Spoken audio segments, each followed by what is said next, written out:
บานสดับธรรมะนะปารภนะงานขึ้นบานใหม่ของตาไหลใหญ่แงะนะนะไปเดิมเคยโจรโมจรันชนะมวยแต่ปีกัดเชิญเอาอยู่นะกัดเอากัดเอาบ้านมือเองเนาะมาเองพอจัดนะเมียนประเทศตุ้ยก็เด็กลงเด็กๆแม่นะพอประบานกำบอลจะก็มือเตาก็สะอาดยังแดลเนี่ยได้จิตไม่ได้จิตพลื้ยังแดลนะก็ถือว่าเจียเอาบอลเตามาบนเมินก็เลยถามโอ้เมียนบนเมินมาเธอบนเมินก็เน่ามันบานเนี่ยเนาะมันโรยก็เลยต้องเธอทมตะเลยอินไตตอนนี้มัดเตาใบแซนเฮ้ยโอ้ใบแซนทำไงมันได้ใบแซนไปเดิมเด้อก็ตมาไปเดิมปีแซนอยู่นะแต่ปี48สมัยมันบานได้ปีแซนอยู่ระบอบวิทยาลัยนะเธอบานจำได้ก็เชี่ยลังนะดังยังเงี้ยนะตอนทางบ้านเตียนดังสเกลให้หนอไม่อยากวัดกับพ่อวัดนั่นนี่ให้นะเพราะว่ายมกระจายเลยมันจังบังโลกมันจังอ้อยเด้นี่ก็ตีกันจากสระได้แด่เลยเคยยอมสังไงนี่มาเรื่อยตามปกติแต่รถจะรถจอดเนี่ยมันจังครบพองเลยโยมนะอาตานกระจายก็ได้จิตจังบ้านคลังหนออาตานจูนเองเนี่ยมันทานอย่างน่าตั้งแต่เองแต่ทงก็สนอมติดก็ลกโขได้สิต่อมากันเลยกรรมการปรับเลยดำตองเอาโยมกระจายเด้ออาจารย์เก็บปรับตุกเลยนะไปยากถ้าจอดอย่างลูกบ้านนี่มันบ้านนะเองก็เธอบ้านทำได้กับจีให้อยู่นะเธอแบบเรียบเงยนะกระดั้งจะพาไปทานในมณฑลมาโมอังโอ้บิสนอมร้อยโยมลงเองก็ไม่รู้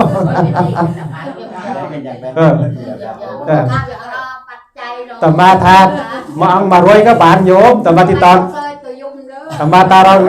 ย่างเงี้ยนะอย่างเงี้ยเอ้ยนะมาอังมารวยก็พอบานมาพรำอังกับพรำรวยแต่เจ้มารวยมันพอบานกับมองกับพี่บานกันมองกับพี่บานกันเป็นมาโซดอ้อยในเด้เลยอย่างเงี้ยเนาะน่ะอะไรนั่งมันจำโมเนาะ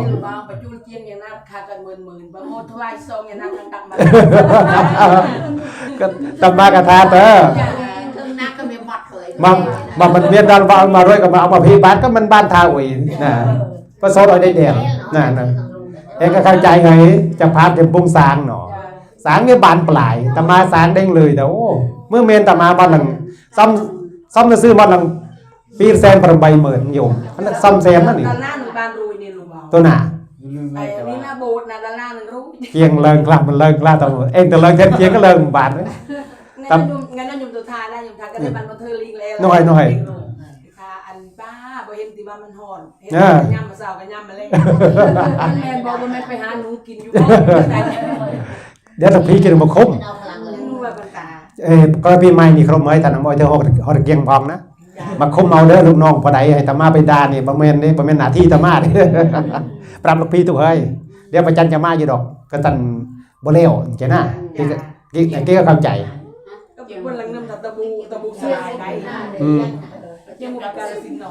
อันนี้คือเรื่องของวัดโยมเองเข้าใจหนอที่ผ่านมกเพลงก็เป็นอันตรายนะมาเพลงมดเสริมเลิกมันบานได้เลยนะไอ้ช่วงมันก็ขยันเลิกมันบานขยันพลังเริ่มมันบาดอันตรายเรียกกับพวกนะตามาก็เข้าใจนะตามาก็ท่าเฮ็ดเธอแต่เองแล้วเรียนนี่เราต้องผลิตระบำในเป็นจ้องโมตีเป็นจ้องเรื่องยากนะเพียงเธอแต่เองเป็นการเจริญบอลนะวันอาทิตย์กับกีตาร์ดิดกระบี่ไม้กีเรียนเอาเรื่องกินโมเร่งกินโมเร่งอ้อยเพียงกาลสินทำมากับประธานสร้างอย่าให้เสียซื้อสร้างเด้อสร้างก่อนนี่เสียซื้อมาแล้วได้ใหญ่เสียซื้อสร้างนี่เด้อทำมากันใหญ่กันเลยเต้นเที่ยงนี่เจอจัดบาทเที่ยงกีรับผิดชอบนะสำในสำนึงเกมมันเทิบอะไรเต้ตั้งโจเลยเรื่องขันยังขันงันขันลางนี่มันเล่งได้ขันเทิงมันเล่งบ่ได้มันเสี่ยงไหมนะธรรมะเข้าใจเลยโยมธรรมะถึงได้เป็นการอยากเอง บางทีเรื่องเติมมาวินมุกก็จะหนาเป็นนะผมจะไม่อันตรายนะเองก็เลยคือถ่าเจ๊ก็ถ่าไปจันอยู่ไรคนก็ขึ้นในคนเดียวคือเก่าลูกพี่ก็เลิกมันบานนะขึ้นกระจ่าเลยมาบ้านไทยสำแดงก็ได้แต่ยากไว้นี่นะอันนี้ใครเจียงบลานี่ใครเจียงน้อย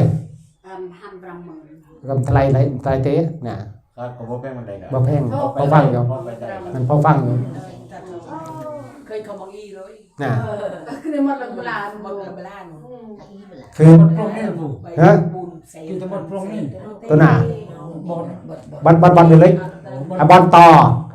บอลเนี่ยช่วงเก็บบังรถเก็บบังเคลียนนะปกติไปต้องจี้เคลียร์ขังจังจราแต่เวียนมันเลยอันนี้ก็จี้มวยเวียนเลยมันเอาเวียนต้องคือการตั้งเก็บบังรถนี่สันไทยไปซอลเจริญนะจริงๆต้องเธอยึดจริงนี่น้อยก็ต้องเจนปีร้อนน้อย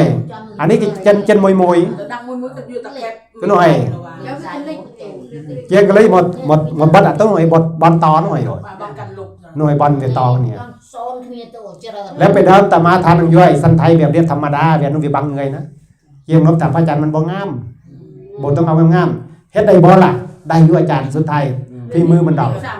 ที่มือมันดอกเยี่ยงลูกก็ไม่ทางเงือกพ่อจะรู้ว่าเด้งตะมั่มเด้งทางเงือกเฮ้ยตะลิงโพงนู่หายทางเอาสร้างลูกตายแล้วตัวตั้งแต่เพิ่นมาให้โบกมันก็เงือกไปเรื่อยๆโอ้พักเกียร์โอ้พักเกียร์ก็มือถ่าตะมากระถาสร้างเฮ็ดมันดีเด้อไอ้ลูกน้องนี้ก็คล้ายๆกับลูกพวกเกียงกันลองอย่างนี้นะนี่ก็เธอจะกระเดาหนอมันเป็นพงเกียงอายุเจริญจะกินละเอียดนะประสบการณ์อย่างนะก็ตะมามือเฮยพอบังรถกระทัดได้ทุนย้อนใจส่งกรรมการติดปีใบเซนกรรมการก็อ่อยมันไทยอย่างนั้นสุดท้ายฝีมือเนี่ยฝีมือมาฝีมือเจ๊มันสลายต่างทีคือคล้ายๆกับว่าติดประหยัดนะ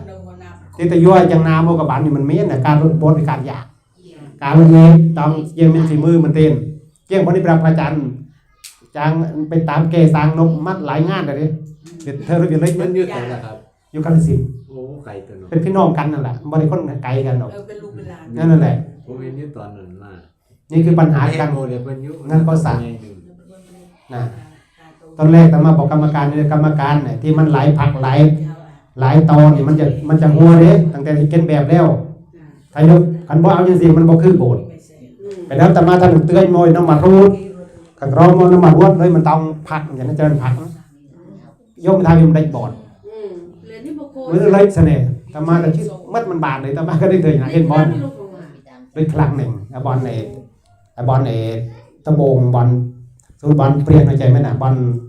ไอห้องเล็กเนื่อยข้างๆตะโบนเสริมติดจะหินนะเชี่ยงเงี้ยอาจารย์เสร็จมันเงาไปตาเขาอย่างนี้โอ้เชี่ยงสางก็เขาดึงบันไดขึ้นโอ้บันไดหอยอยู่เลยครับนี่คือการก่อสร้างไม่ใช่อยู่เองก็จำบันเกียร์แต่เจียงกับเธอบันสำเร็จเธอหน้าไม่น่ะเองก็ต้องไปคุยแก่ตัวนะอันนี้คือก็ไม่จะได้รีบได้ประมาณยังก่อนมันสูงจะได้ตอนแรกแบบจริงๆบริสุทธิ์บริเดชแบบเม็ดเดียวโทรไปหาหลวงพ่อเสริมตอนนั้นเราไปทำเสียเนาะวัดบ้านแสนสุขไหมหลวงพ่อที่โบเจ้าจังไหนน่ะเอวเจ้าสูงขนาดไหนยังโยกขบวนสักหน้าอีกแต่นี่เกิดกับประธานว่ามาบดทำตำปีเม็ดเด้อตำเมียนเป็นตำมือมันจะได้สัดส่วนน่ะยุ่งเทพเขาเห็นบริสุทธิ์ยังสีเด็กเป็นตำแต่ว่าการโยกคางนี่เพราะว่าแบบสวยงามใครเป็นแบบคางมันไม่เอาไว้สูงขึ้นไปแค่น้อยคางมันสูงอยู่แล้วคางไหนวันนี้คางไปเรื่อยนะครับเพชรมันเลี้ยงออกไปไอ้ต้นคางมันสูงเลยมันกว้างเลยบอลเดินลงมาบอลเดินมันแคบบอลเป็นบอลแต่ก่อนมันกว้างเนี่ยบอลห้ามันต่ำแต่พอห้าเฮ็ดสูงมันตัวเฮ็ดบันไดขึ้นเห็นบอลออกมาขางละ2 เมตรได้เห็นบอลมันก็เลยอยากแคบจะหน่อยว่าเป็นอย่างยางกับยางบ่ต้องไปยางเป็นแถวเอายางเอาเพราะได้ยางได้อยู่หลวงพ่อใหญ่วัดสลดเราบอกให้ยับเองหลวงพ่อว่ามีเงินยับดอกเอาไว้จังสี่ละเพียงมันมาเลยเด้ขึ้นไปตั้งอำนาจอยู่ครับขึ้นไปตั้งอำนาจอยู่บทห้องเป็นธรรมดาเด้อมันไม่ค่อนใครขึ้นไปในการบทของบทเองมันเป็นบทแบบแต่ประธานมันซื้อแกเฮาฮอทำบทของเองทุ่มโพดน้องเคยมีในหน้าทุ่มเลยแล้วเอาเธอตุกทม เราอามกันเธอตุกทมแม่น่ะเพราะแต่มาเธอตุกหนึ่งตุจังเดลมันบานทมจังเดลก็มันบานไม่บานสักหน่อยนะ ส้มสว เอย อแต่ เด็ก ตุ้งมาเนี่ย ทำไมต้องเดลทมเจียงบานนะตุแล้วไอ้ของเองก็บอลตุกพระไตรปิฎกพอแต่แล้วบอลตุกแค่พระประธานแม่น่ะของเองพระไตรปิฎกกินตุกเรือบอลมันเลยยังกันหอทำหอไตรเธอบอลบานหอไตรพอบ้านหอทำพอก็ยังดีไปก้มหลังแล้วเป็นประธานทมเจียพอน่ะ ยมยายตัวยังยายกันยมตัวบุคคลเจ้าอย่างอุยสรกหัวดงมนุษย์ทุกโจรคุยมันนะบ้านตะลุก แคบสมาร์ทบอลย่อยก็เมื่อซ่องซื้อหนูตัวเงียบอันนู้นคณะเป็นใบเรียนนั่นหนูของเองมาตนับเรียนเลยระวังมาตนับเรียนน่ะเป็นใบเรียนแค่ก็เป็นทางไงเนี่ยหลานเนี่ยแต่ของเองบ้านตึงเลยคือ พอดูโจรบ้านตะลุกโซดอย่างนี้พงโยมพงแม่พงก็โจรบ้านตะลุกเจ้าอย่างอุยฝ่ายเด่ง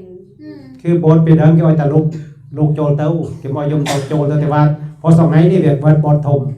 ในวัชนะได้กันเนี่ยวัชนะก็บอลถมโยมก็ตะลุเราบ้านก็บอลไปถมเดี๋ยวคือโยมคุยบ้านเดี๋ยวมันต้องไปเบียดลูกประมาณมาหัดเอาไงจังลูกเนี่ยนะเราไปทางไงจังไปโน่นข้างบ้านเดี๋ยวมาทำฟุตบอลตุ้ยนะโยมก็เริ่มบ้านเลยเริ่มอยากมันสะดวกพอเธอบ้านถมจะไปเยี่ยงนายอยู่เดี๋ยวสลาเองจำปฏิบัติธรรมจำเดินจงกรมเรียกมันแคบจำแต่สลับตีนหรือบอสกับบ้านปฏิบัติธรรมหรือบอสกับบ้านมีกระดานนี้ประสงค์ในการบอลวิหารโซนหรือบอสเพราะว่า ดังนี่ครับ คันว่าบางแรกส่วนโยนสลาลางมันมือเท้าเป็นยากมือขึ้นมันปกติต้องเริ่มตะลุบอลนะต้องโยมมันเท้าโยมเท้าบนปรำเนี่ย เป็นก็เป็นนะตัวมัน เนี่ย เนี่ย ค่ะพงสรงเรากี่โจรเนาะมัวที่ส่งเองกี่โซนไว้เลยไม่เนยฟัง โซนแต่มามันจะสัมพันธ์ไงเซลนะแต่บางทางโยมนาโมกับโมเด้อแต่เจ้เมียนตึกมิงเมียนยมพลอยเมียนยมโอเมียนใหญ่ตู้แล้วก็เมียนยมปองที่เท่าประมาณบนปรำเนี่ยโยมลูกก็ปรำมังเขาเจียให้อยู่พอละม่วงก็เธอเจ๊อะไรจ้องบ้านกับเธออยู่บ้านทำมาบ้านประชาสัมพันธ์มันบ้านด้วยพยาบาล ที่เราคนเมียนเนยเลิก Lúc nào nhưng mấy nhưng ta bằng cái chân lục bó thằng yêu một khảo đào này มาสอนได้เลยจีโอ้มาสปอร์ตไปยกไม้เกียร์อะไรหนูเว้นอ่ะ nhưng thang lên như vậy มาสอนจะไม้สดฟรีแล้วนี่